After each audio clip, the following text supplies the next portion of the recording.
आज हम पढ़ेंगे पॉलिटी क्लास 10th का चैप्टर नंबर फर्स्ट है सत्ता की साझेदारी। NCERT polity.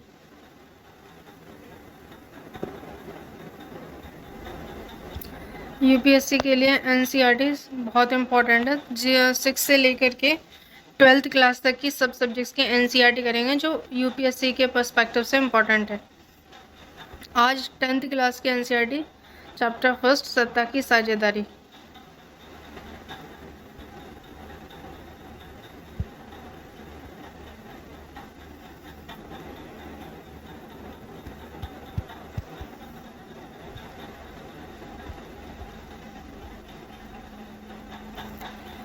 सत्ता की साझेदारी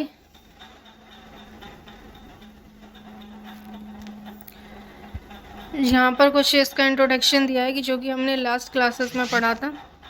विधायिका, कार्यपालिका, न्यायपालिका के बीच में कि सत्ता को या उनकी पावर्स को कैसे बंटवारा किया जाता है। आज हम यहाँ पे एक एग्जाम्पल के जरिए समझेंगे कि सत्ता की साझेदारी किस तरीके से की जाती है। बेल्जियम और श्रीलंका की दो घटनाओं को पढ़ेंगे, उनसे समझेंगे कि लोकतांत्रिक सरकार के अंदर लोकतांत्रिक शासन व्यवस्था में बंटवारा, सत्ता की बंटवारे की मांग किस तरह से निपटती है, क्या किया जाता है, किस तरीके से ज़रूरी है। इसके लिए हमारा चैप्टर शुरू होता है यहाँ से। बेल्जियम और श्रीलंका है। बेल्जियम और श्रीलंका के अंदर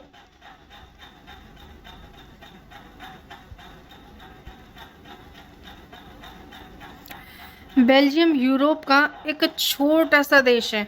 बेल्जियम यूरोप का एक छोटा सा देश है। क्षेत्रफल में यह हमारे हरियाणा राज्य से भी बहुत छोटा है। इसकी सीमा फ्रांस, नीदरलैंड, जर्मनी और लग्जमबर्ग से लगती हैं।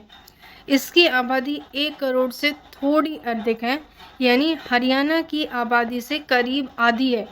इस छोटे से देश में समाज की जातीय बनावट बहुत जटिल है।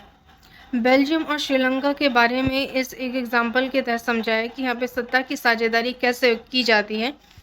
उसमें इन्होंने बोला है बेल्जियम और श्रीलंका का एक एग्जाम्पल देते हुए कि बेल्जियम यूरोप का एक बहुत छोटा देश है। अगर देखा जाए तो हमारा राज्य है हरियाणा, भारत के हरियाणा राज्य से भी काफ़ी छोटा है। बेल्जियम की सीमाएं फ्रांस, नीदरलैंड, जर्मनी और लग्जमबर्ग से लगती हैं। बहुत इंपॉर्टेंट पॉइंट है ये एग्जाम पर्सपेक्टिव से। फ्रांस, नीदरलैंड, जर्मनी और लग्जमबर्ग से सीमाएं लगती हैं।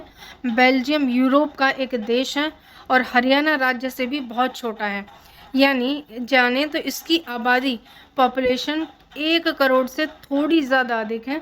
यानी हरियाणा से देखें तो हरियाणा की आबादी से करीब आधी है। हरियाणा की आबादी से ये आधी है। इस छोटे से देश के समाज की जातीय बनावट बहुत जटिल है। देश की कुल आबादी का 59% हिस्सा फ्लैमिश इलाके में रहता है और डच बोलता है। शेष 40% लोग वेलोनिया क्षेत्र में रहते हैं और फ्रेंच बोलते हैं। शेष 1% लोग जर्मन बोलते हैं। राजधानी ब्रुसेल्स के 80% लोग फ्रेंच बोलते हैं। यहाँ पर है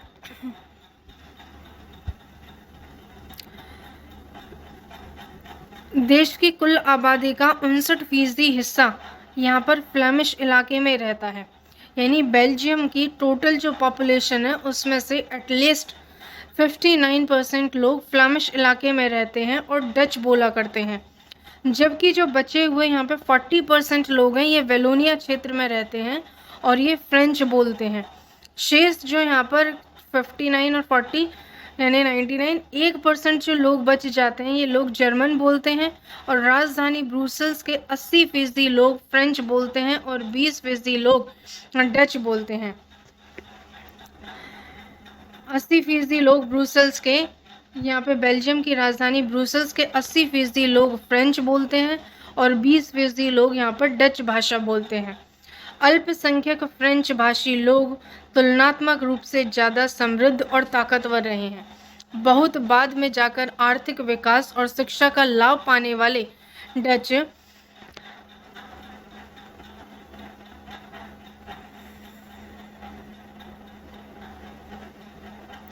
समृद्ध ताकतवर रहे। बहुत बाद में जाकर आर्थिक विकास और शिक्षा का लाभ पाने वाले डच भाषी लोगों को इस स्थिति में नाराजगी थी।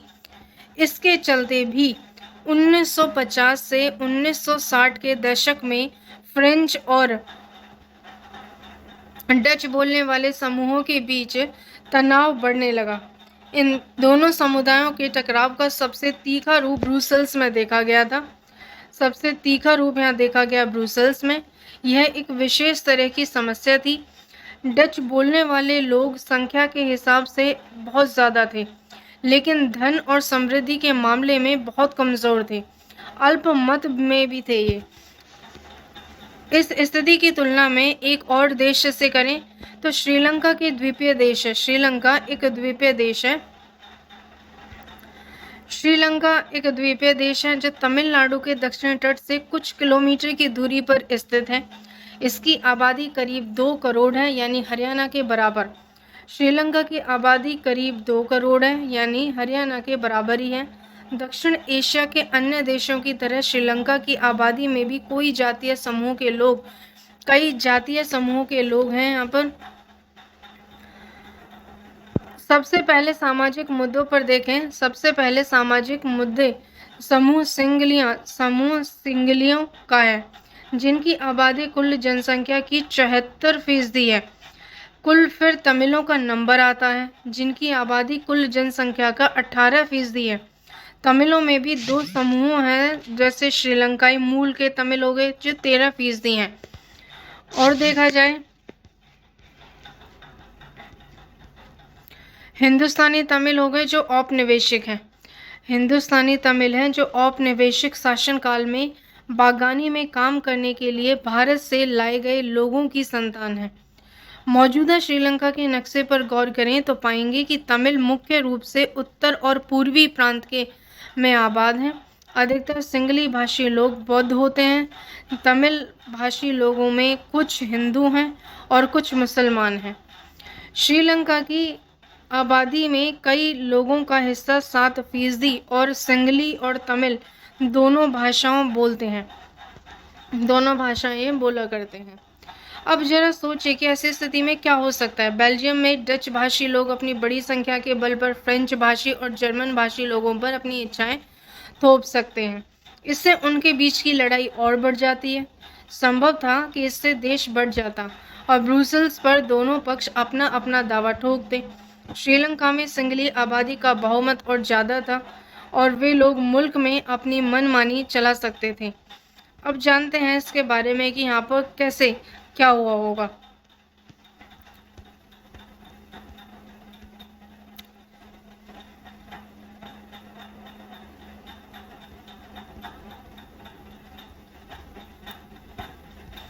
एथनिक के बारे में है, जो कि यूपीएससी प्रीलिम्स में क्वेश्चन पूछा जाता है टर्मिनोलॉजी से रिलेटेड कि एथनिक क्या होता है। एथनिक या जातीय कहते हैं ये।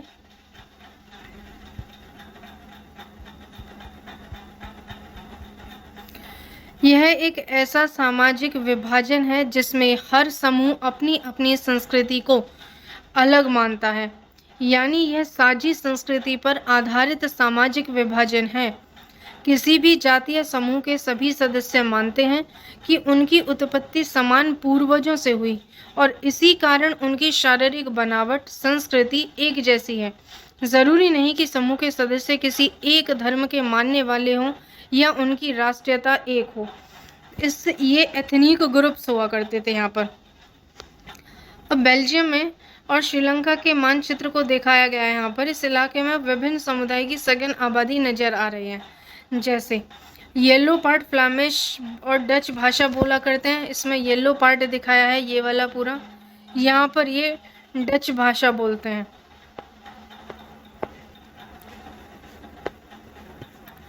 डच भाषी लोग हैं, फ्लैमिश एरिया में रहते हैं। जबकि जो हमारा ये रेड वाला पार्ट है, इसे फ्रेंच भाषी लोग और इसे वेलोन कहते हैं। ये पूरा यहाँ पर फ्रेंच भाषा बोला करते हैं इस पूरे एरिया में। यहाँ तक ये पूरा एरिया फ्रेंच भाषा बोलते हैं और इस एरिया को वेलोन कहते हैं। वेलोन कहते हैं फ्रेंच भाषी लोग, इसे फ्रेंच बोलते हैं वेलोन में। और फ्लेमिश एरिया के अंदर डच बोलते हैं, वेलोन में फ्रेंच बोलते हैं। 2 एरिया यहाँ पे दर्शाए गए हैं। एक और एरिया यहाँ पे दिखाया है हमारे पास में, ये एरिया है जो 1% लोगों का बना है। ये वाला एरिया यहाँ पे 1% लोग यहाँ पर भी रहते हैं, जो कि ये लोग हैं जर्मन बोला करते हैं, इनकी भाषा है जर्मन। सो ये जर्मन बोलते हैं। अब एक और पॉइंट है यहाँ पे बेल्जियम की राजधानी है ब्रुसेल्स। ये बेल्जियम की राजधानी ब्रुसेल्स एक छोटा सा पार्ट है। यहाँ ब्रुसेल्स में राजधानी क्षेत्र है ये बेल्जियम का, बहुत छोटा सा है। ये यहाँ एथनिक ग्रुप रहा करते हैं। सो टोटल ये बताया है कि एक यूरोप का बेल्जियम एक बहुत छोटा सा शहर है। इसके अंदर सबसे ज़्यादा यहाँ पे लोग रहते हैं, ये फ्लेमिश एरिया है और यहाँ पर लोग फ्लेमिश एरिया के अंदर डच बोलते हैं। दूसरा यहाँ पे जो रेड पार्ट में दिखाया है ये यहाँ पे वेलोन का एरिया है, जहाँ पर लोग फ्रेंच बोलते हैं। 1% लोग यहाँ पर भी हैं जो जर्मन भाषा का यूज़ करते हैं।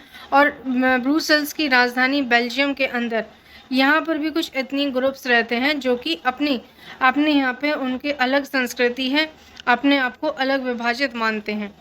इन सब के बारे में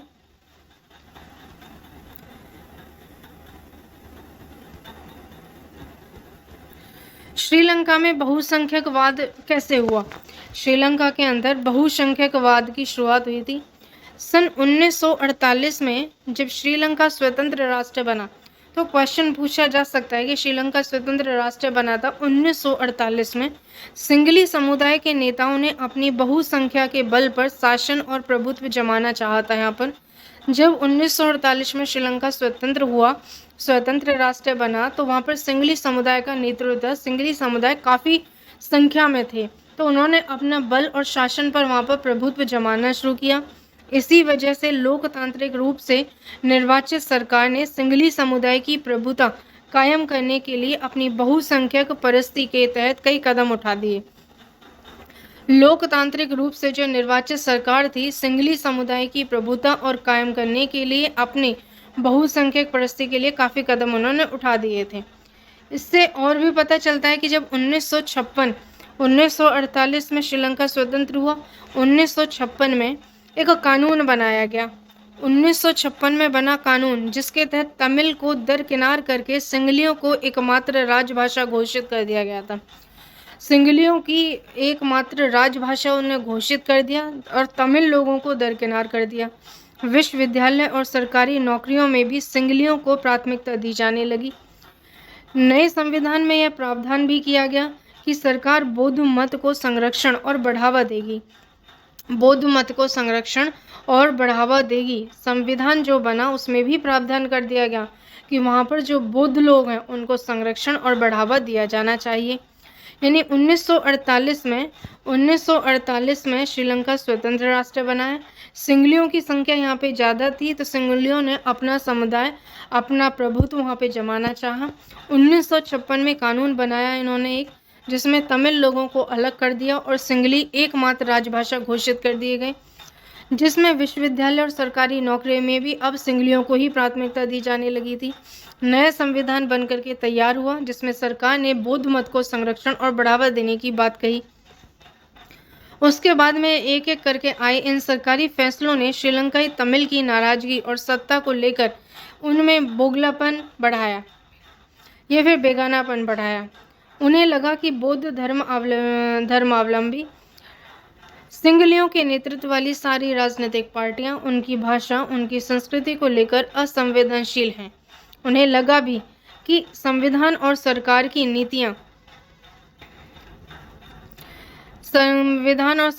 नीतियां उन्हें समान राजनीतिक अधिकारों से वंचित कर रही हैं। नौकरी और फायदे के अन्य कामों में उनके साथ भेदभाव भी हो रहा था और उनके हितों की अनदेखी भी की जा रही थी। परिणाम यह हुआ कि तमिल और सिंगली समुदाय के संबंध बिगड़ते चले गए। यानी 1956 में जब सिंगलियों को एक राजभाषा के रूप में घोषित कर दिया, विश्वविद्यालय, सरकारी नौकरी, सब जगह सिंगलियों की यहाँ पर प्राथमिकता दी जाने लगी। नया संविधान बनकर के तैयार हुआ। सरकार बौद्ध मत को संरक्षण दिया गया, उसे बढ़ावा दिया गया। वहाँ पर एक एक करके आए इन सरकारी फैसलों ने फिर श्रीलंका तमिलों की नाराजगी और शासन को लेकर उनमें बेगानापन बढ़ाया। उन्हें लगा कि जो बौद्ध धर्म है वहाँ पर सिंगलियों के नेतृत्व में राजनीतिक पार्टियां उनकी भाषा और संस्कृति को लेकर असंवेदनशील हैं। उन्हें लगा भी कि संविधान और सरकार की नीतियां उनके साथ में यहाँ पर उनके अधिकार राजनीतिक अधिकारों से उन्हें वंचित कर रही हैं। नौकरियों और फायदे के अन्य कामों में भी उनके साथ भेदभाव हो रहा था। तमिलों के साथ में उनके हितों की अनदेखी की जा रही थी। परिणाम यह हुआ कि तमिल और सिंगली समुदाय के संबंध बिगड़ते चले गए। उसके बाद में श्रीलंका का जातीय समूह यानी कि एथनिक ग्रुप माना जाता है। यहाँ पे ये जाफना है जो इधर लगता है एरिया, ये पूरा एरिया यहाँ पे सिंगली का है। ये पूरा का पूरा एरिया यहाँ पे सिंगली लोग हैं। श्रीलंकाई तमिल ये वाले लोग यहाँ पर श्रीलंकाई तमिल के हैं। जो भारतवंशी तमिल हैं वो ये वाले लोग हैं केवल यहाँ पर, और कहीं कहीं पर ये छोटे छोटे यहाँ पर इनमें मिल रहे थे। और ये जो यहाँ पे इतनी छोटे छोटे ग्रुप्स बनाए गए हैं मुसलमानों के थे। टिंकोमाली है, बटिकालोवा है, यहाँ पे ये जाफना का एरिया है इधर। ये सब वहाँ पे उन्हें देखने को मिला था। बहुसंख्यक समुदाय के शासन में क्या हर्ज है? अगर श्रीलंका में सिंगलियों का राज नहीं होगा तो किसका होगा? श्रीलंकाई तमिलों ने अपनी राजनीतिक पार्टियां खुद बनाई। उन्होंने अपनी राजनीतिक पार्टियां बना ली। तमिल को राजभाषा बनाना, क्षेत्रीय स्वायत्तता हासिल करने और शिक्षा और रोजगार में समान अवसरों की मांग को लेकर संघर्ष करना शुरू किया। लेकिन तमिलों की आबादी वाले इलाके की स्वायत्तता की उनकी मांगों को लगातार नकारा गया। 1980 में देखें तो दशक के तक उत्तर पूर्वी श्रीलंका में स्वतंत्र तमिल इलम सरकार बनाने की मांग को लेकर अनेक राजनीतिक संगठन बन चुके थे। श्रीलंका में दो समुदायों के बीच में पारस्परिक अविश्वास ने बड़े टकराव का रूप ले लिया और यह टकराव गृह युद्ध में फिर परिवर्तित हो गया। उसके बाद में परिणाम स्वरूप क्या हुआ इनका कि दोनों पक्षों के हजारों लोग मारे जा चुके थे। हजारों लोगों की यहाँ पे जान गई। उनके अनेक परिवार अपने मुल्क से भागकर शरणार्थी बन गए। इससे भी कई गुना ज़्यादा लोगों की रोजी रोटी चौपट हो गई। आपने पढ़ा है कि 10वीं कक्षा के अर्थशास्त्र को पाठ्यपुस्तक के लिए पहले अध्याय में कि हमारे क्षेत्र के देशों में आर्थिक विकास, शिक्षा और स्वास्थ्य के मामले में श्रीलंका का रिकॉर्ड सबसे अच्छा है।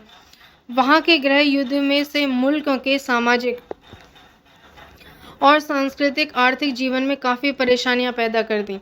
जब एक गृह युद्ध हुआ तो यहाँ पर आर्थिक रूप से, सामाजिक रूप से, सांस्कृतिक रूप से काफ़ी परेशानियां देखने को मिली। 2009 में इस गृह युद्ध को अंत कर दिया गया। 2009 में गृह युद्ध का यहाँ पर अंत हो जाता है। अब बेल्जियम की समझदारी या बेल्जियम की साझेदारी कैसे शुरू होती है?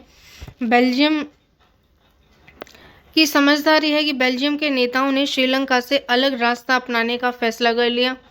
उन्होंने क्षेत्रीय अंतरों और सांस्कृतिक विविधता को स्वीकार किया।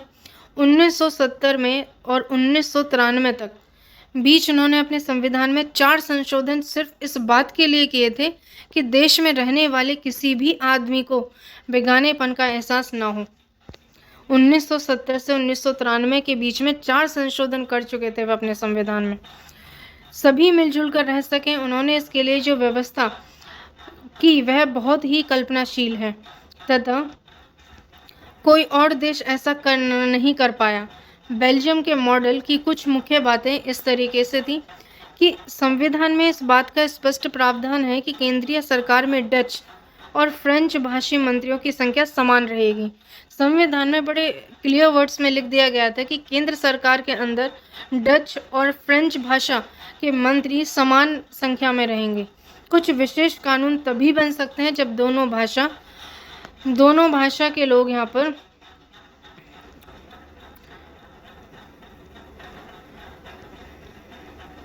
समूह के सांसदों का बहुमत उसके पक्ष में हो। इस प्रकार किसी एक समुदाय के लोग एक तरफा फैसला नहीं कर सकेंगे, यानी कि इसमें एक तरफा फैसला नहीं हो सकेगा। केंद्र सरकार की अनेक शक्तियां देश के 2 इलाकों की क्षेत्रीय सरकारों को सुपुर्द कर दी गई। यानी राज्य सरकार केंद्रीय सरकार के अधीन नहीं है। राज्य सरकार को अलग किया गया और केंद्र सरकार को अलग कर दिया गया। अब ब्रुसेल्स में अलग सरकार है और इन दोनों में समुदाय के समान प्रतिनिधित्व हो सके। फ्रेंच भाषी लोगों ने ब्रुसेल्स में समान प्रतिनिधित्व के इस प्रस्ताव को स्वीकार भी कर लिया, क्योंकि डच भाषी लोगों ने केंद्रीय सरकार में बराबरी का प्रतिनिधित्व स्वीकार किया था।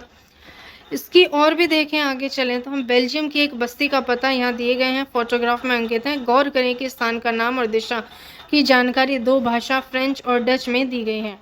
ग्रैंड प्लेस गरोट मार्केट यहाँ बेल्जियम में। भला यह भी कोई समाधान है? मुझे इस बात की खुशी है कि हमारा संविधान ऐसी बातें नहीं कहता कि किस समुदाय में कितने मंत्री होंगे। तो इसके बारे में यहाँ है, केंद्रीय और राज्य सरकारों के अलावा एक तीसरे स्तर की सरकार भी काम करती है, यानी सामुदायिक सरकार बनी। केंद्र सरकार, राज्य सरकार और एक तीसरे स्तर पर भी सरकार बनाई गई जिसे सामुदायिक सरकार कहा गया। इस सरकार का चुनाव एक ही भाषा बोलने वाले लोग करते थे, यानी डच, फ्रेंच और जर्मन बोलने वाले समुदाय के लोग, चाहे वह जहाँ भी रहते हों, इस सामुदायिक सरकार को चुनते हैं। इस सरकार को संस्कृति, शिक्षा और भाषा जैसे मसलों पर फैसले लेने का अधिकार होता है। यानी ये जो यहाँ पे सामुदायिक सरकार बनाई गई, ये एक ही भाषा बोलने वाले लोगों के द्वारा बनाई गई थी। डच, फ्रेंच, जर्मन बोलने वाले समुदाय के लोग, चाहे वे जहाँ भी रहते हों, इस सामुदायिक सरकार को चुनते थे। इनकी संस्कृति, इनकी शिक्षा, इनकी भाषा, मसलों पर किसी भी फैसले को लेने का अधिकार केवल इसी सरकार को था। आपको बेल्जियम का एक मॉडल कुछ जटिल लग सकता है, निश्चित रूप से जटिल है, खुद बेल्जियम में रहने वालों के लिए भी। यह व्यवस्था बेहद सफल रही। इससे मुल्क में गृह युद्ध की आशंका पर विराम लग गया, वरना गृह युद्ध की स्थिति में बेल्जियम भाषा के आधार पर दो टुकड़ों में बट गया होता। जब अनेक यूरोपीय देशों ने साथ मिलकर यूरोपीय संघ बनाने का फैसला किया, तो बेल्जियम और श्रीलंका की इन कथाओं से हमें क्या शिक्षा मिलती है? फैसला किया तो ब्रुसेल्स को उसका मुख्यालय चुना गया था, फिर यहाँ पे ब्रुसेल्स को उसका मुख्यालय भी बना दिया गया था। ये चीज़ें यहाँ पे सामने आई। ब्रुसेल्स का एक यहाँ पर इसका मुख्यालय है।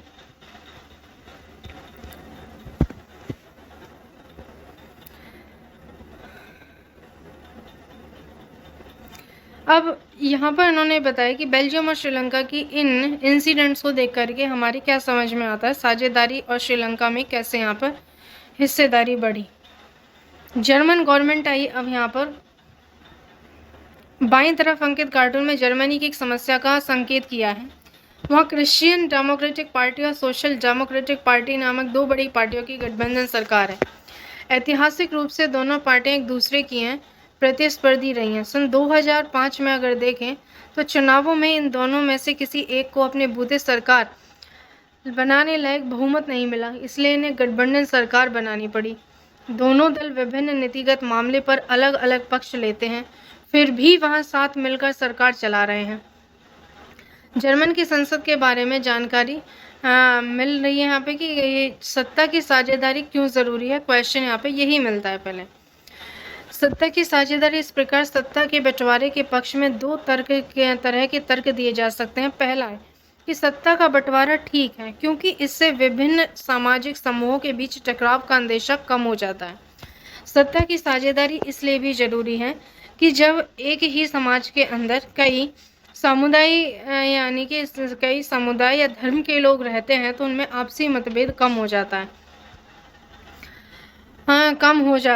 वे सामाजिक समूहों के बीच में टकराव का अंदेशा कम हो जाता है, क्योंकि सामाजिक टकराव आगे बढ़कर अक्सर हिंसा और राजनीतिक अस्थिरता का रूप ले लेता है। अगर ये सामाजिक टकराव बढ़ जाए तो बहुत बड़ी हिंसा हो सकती है। सामाजिक यहाँ पे राजनीतिक अस्थिरता भी फैल सकती है। इसलिए सत्ता में हिस्सा दे देना राजनीतिक व्यवस्था के स्थायित्व के लिए ही अच्छा है। बहुसंख्यक की समुदाय की इच्छा की बाकी सभी पर थोपना तात्कालिक तौर पर लाभकारी लग सकता है, पर आगे चलकर यह देश की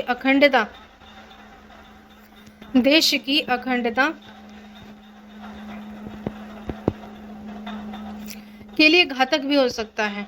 बहुसंख्यक आतंक सिर्फ अल्पसंख्यकों के लिए ही परेशानी पैदा नहीं करता, अक्सर यह बहुसंख्यकों के लिए भी बर्बादी का कारण बनता है।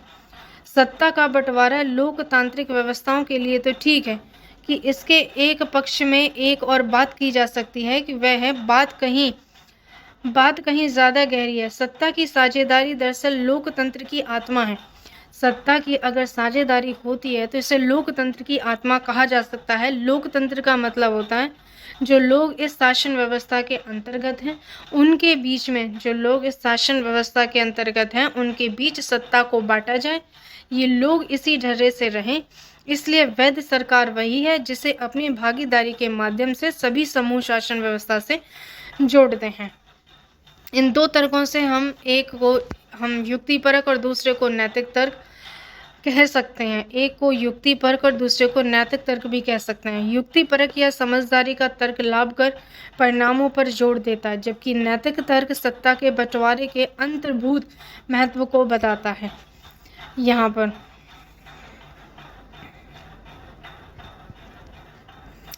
अब यहाँ है कि युक्तिपरक का मतलब क्या है। युक्तिपरक कहते हैं हानि लाभ का सावधानी पूर्वक हिसाब लगाकर लिया गया कोई भी फैसला उसे युक्तिपरक कहा जाता है। पूरी तरह से नैतिकता पर आधारित फैसला अक्सर इसके उलट जाता है, ये उल्टा होता है। खलील की उलझन कैसे पड़ती है यहाँ पे, जैसा कि होता आया है इस बार भी विक्रम रात की खामोशी में अपनी मोटरसाइकिल चलाई जा रहा था और बेताल उसकी पीठ पर बैठा हुआ था।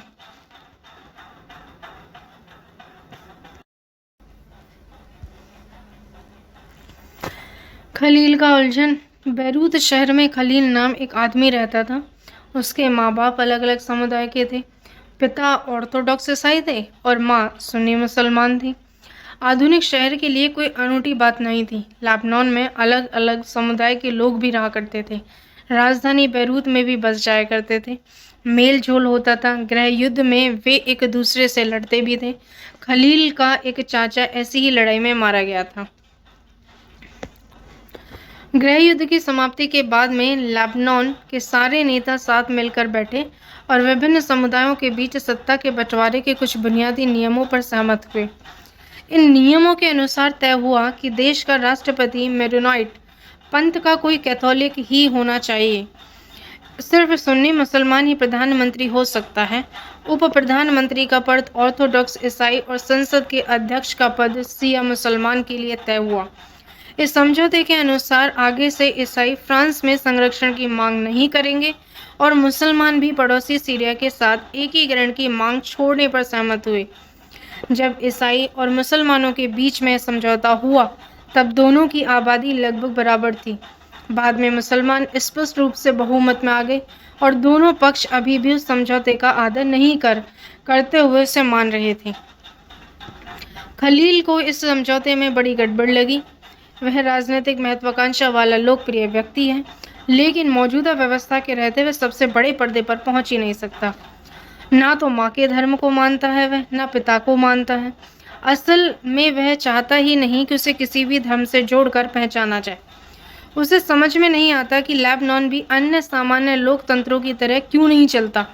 उसका कहना क्या था, सिर्फ चुनाव कराइए, हर किसी को चुनाव लड़ने की आज़ादी दीजिए और जिसे सबसे ज़्यादा वोट मिले वह राष्ट्रपति बन जाए, भले ही वह किसी समुदाय का हो। लेकिन उसके जिन बड़े बुजुर्गों ने गृह युद्ध देखा है उनका कहना है कि मौजूदा व्यवस्था ही शांति की सबसे अच्छी गारंटी भी है। कभी कहानी खत्म नहीं हुई थी। टीवी टावर के पास पहुंच गया। यहाँ रुक सकते थे। बेताल ने जल्दी से कहानी खत्म की और अपना सवाल विक्रम से पूछा, अगर आपको लेबनान का कानून फिर से लिखने का अधिकार होता तो आप क्या करते? आप पुरानी व्यवस्था ही चलने देते या कुछ नया करते? बेताल विक्रम और अपने बीच हुए समझौते को दोहराना नहीं भूला। अगर आपके दिमाग में स्पष्ट जवाब है और आप भी नहीं बताते तो आपकी मोटरसाइकिल जाम हो जाएगी और आप आगे नहीं बढ़ पाएंगे। क्या आप बेचारे विक्रम को बेताल के बचाव का जवाब देने में मदद कर सकते हैं? ये इन्होंने यहाँ पे बताया। राजनीतिक सत्ता की साझेदारी के रूप में उन्होंने बोला कि राजनीतिक सत्ता का बंटवारा नहीं किया जा सकता। राजनीतिक सत्ता का बंटवारा नहीं किया जा सकता। इसी धारणा के विरुद्ध सत्ता की साझेदारी का विचार सामने आया। राजनीतिक सत्ता का बंटवारा नहीं हो सकता, इसी वजह से सत्ता की साझेदारी का विचार सामने आया। लंबे समय से यही मान्यता चली आ रही थी कि सरकार की सारी शक्तियां एक व्यक्ति या किसी एक स्थान पर रहने वाले व्यक्ति समूह के हाथ में रहनी चाहिए। अगर फैसले लेने की शक्ति बिखर गई तो तुरंत फैसले लेना और उन्हें लागू करना संभव नहीं होगा। लेकिन लोकतंत्र का एक बुनियादी सिद्धांत है कि जनता ही सारी राजनीतिक शक्ति का स्रोत है। इसमें लोग स्वशासन की संस्थाओं के माध्यम से अपना शासन चलाते हैं। एक अच्छे लोकतांत्रिक शासन में समाज के विभिन्न समूहों और उनके विचारों को उचित सम्मान दिया जाता है। सार्वजनिक नीतियां तय करने में सबकी बातें शामिल होती हैं, इसलिए उसी लोकतांत्रिक शासन को अच्छा माना जाता है और ज़्यादा से ज़्यादा नागरिकों को राजनीतिक सत्ता में साझेदार बनाया या हिस्सेदार बनाया जाना भी चाहिए। आधुनिक लोकतांत्रिक व्यवस्था में सत्ता की साझेदारी कई रूप में हो सकते हैं, जैसे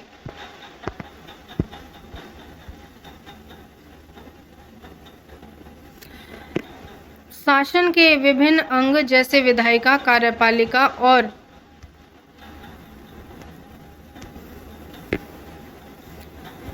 अब इसमें यहाँ पे दिया है शासन के विभिन्न अंग हैं जैसे विधायिका, कार्यपालिका, न्यायपालिका के बीच में सत्ता का बंटवारा होना चाहिए। इस हम सत्ता का क्षितिज वितरण कहेंगे क्योंकि इसमें सरकार के विभिन्न अंग एक ही स्तर पर रहकर अपनी अपनी शक्ति का उपयोग करते हैं। ऐसे बंटवारे से सुनिश्चित हो सकता है कि कोई भी एक अंग सत्ता का असीमित उपयोग नहीं कर पाएगा, हर दूसरे पर अंकुश रखता है। इसीलिए विभिन्न संस्थाओं के बीच सत्ता का संतुलन बनता है। लोकतांत्रिक संस्थाओं के बारे में 9वीं कक्षा में पढ़ते हुए हमने देखा कि हमारे देश में कार्यपालिका सत्ता का उपयोग करती जरूर है, पर यह संसद के अधीन कार्य करती है। न्यायपालिका की नियुक्ति कार्यपालिका करती है, पर न्यायपालिका ही कार्यपालिका पर और विधायिका द्वारा बनाए गए कानूनों पर अंकुश लगाती है। इस व्यवस्था को नियंत्रण और संतुलन की व्यवस्था भी कहते हैं। इस व्यवस्था को कहा गया नियंत्रण और संतुलन की व्यवस्था। सरकार के बीच विभिन्न स्तरों पर सत्ता का बंटवारा हो सकता है, जैसे पूरे देश के लिए एक सामान्य सरकार हो, फिर प्रांत और क्षेत्रीय स्तर पर अलग अलग सरकार हो। पूरे देश के लिए बनने वाली ऐसी सामान्य सरकार को अक्सर संघ या केंद्र सरकार कहते हैं। प्रांतीय या क्षेत्रीय स्तर की सरकारों को हर जगह अलग अलग नामों से पुकारा भी जाता है। भारत में हम इन्हें राज्य सरकार कहते हैं। हर देश में बंटवारा ऐसे ही नहीं, कई देशों में प्रांतीय या क्षेत्रीय सरकारें नहीं हैं, लेकिन हमारी तरह जिन देशों में ऐसी व्यवस्था है वहाँ के संविधान में इस बात का स्पष्ट उल्लेख है कि केंद्र और राज्यों के राज्य सरकारों के बीच सत्ता का बंटवारा किस तरह होगा। बेल्जियम में तो यह काम हुआ है, पर श्रीलंका में नहीं हुआ। राज्य सरकारों में नीचे के स्तर की सरकारों के लिए भी ऐसी ही व्यवस्था हो सकती है। नगर पालिका को देखें और पंचायतें एक ऐसी ही इकाइयां हैं। उच्चतर और निम्नतर स्तर की सरकारों के बीच सत्ता के इस बंटवारे को ऊर्ध्व अधर वितरण कहा जाता है। अगले अध्याय में इसी पर विस्तार से चर्चा भी होगी। सत्ता का बंटवारा विभिन्न सामाजिक समूह, मसलन भाषाई, धार्मिक समूह के बीच में हो सकता है। बेल्जियम में सामुदायिक सरकार इस व्यवस्था का एक अच्छा उदाहरण है। कुछ देशों के संविधान और कानून में इस बात का प्रावधान है कि सामाजिक रूप से कमजोर समुदाय और महिलाओं को विधायिका और प्रशासन में हिस्सेदारी दी जाए। पिछले साल हमने अपने देश में प्रचलित आरक्षित चुनाव क्षेत्र वाली ऐसी ही व्यवस्था के बारे में पढ़ा था। इस तरह की व्यवस्था विधायिका और प्रशासन में अलग अलग सामाजिक समूहों को हिस्सेदारी देने के लिए की जाती है, ताकि लोग खुद को शासन से अलग ना समझें। अल्पसंख्यक समुदायों को भी इसी तरीके से सत्ता में उचित हिस्सेदारी दी जाती है। सामाजिक विविधताओं को शासन में भागीदारी देने के लिए अलग अलग तरीके पर हम कई इकाइयों पर चर्चा करेंगे। सत्ता के बंटवारे का एक रूप हमें विभिन्न प्रकार के दबाव समूह और आंदोलन द्वारा शासन को प्रभावित और नियंत्रित करने के तरीके में भी लक्ष्य कर पाते हैं। लोकतंत्र में लोगों के सामने सत्ता के दावेदारों के बीच चुनाव का विकल्प जरूर होना चाहिए। समकालीन लोकतांत्रिक व्यवस्थाओं में यह विकल्प विभिन्न पार्टियों के रूप से उपलब्ध होता है, जबकि पार्टियां सत्ता के लिए आपस में प्रतिस्पर्धा करती हैं। पार्टियों की यह आपसी प्रतिद्वंदिता इस बात को सुनिश्चित कर देती है कि सत्ता एक व्यक्ति या समूह के हाथ में ना रहे। एक बड़ी समय अवधि पर गौर करें तो पाएंगे कि सत्ता बारी बारी से अलग अलग विचारधारा और सामाजिक समूहों वाली पार्टियों के हाथ आती जाती रहती है। कई बार सत्ता की यह भागीदारी एकदम प्रत्यक्ष दिखती है, क्योंकि दो या अधिक पार्टियां मिलकर चुनाव लड़ती हैं या सरकार का गठन करती हैं। लोकतंत्र में हम व्यापारी, उद्योगपति, किसान, औद्योगिक मजदूर, कई संगठित हित समूहों को भी सक्रिय देखते हैं। सरकार की विभिन्न समितियों में सीधी भागीदारी करके नीतियों पर अपने सदस्य वर्ग के लाभ के लिए दबाव बनाकर भी सत्ता में भागीदारी हम कर सकते हैं। सत्ता के बंटवारे के बारे में यहाँ पर अब कुछ पॉइंट दिए गए हैं, फिर ये क्वेश्चन आंसर्स आ जाते हैं यहाँ पर। यहाँ इन्होंने बताया कि सत्ता के बंटवारे के कुछ उदाहरण निम्नलिखित हैं। सत्ता की साझेदारी 4 श्रेणियों में कैसे आती है। बम्बई उच्च न्यायालय ने महाराष्ट्र सरकार को आदेश दिया कि तत्काल कार्रवाई करें। मुंबई के 7 अनाथालयों के 2000 बच्चों के रखरखाव में सुधार किया जाए।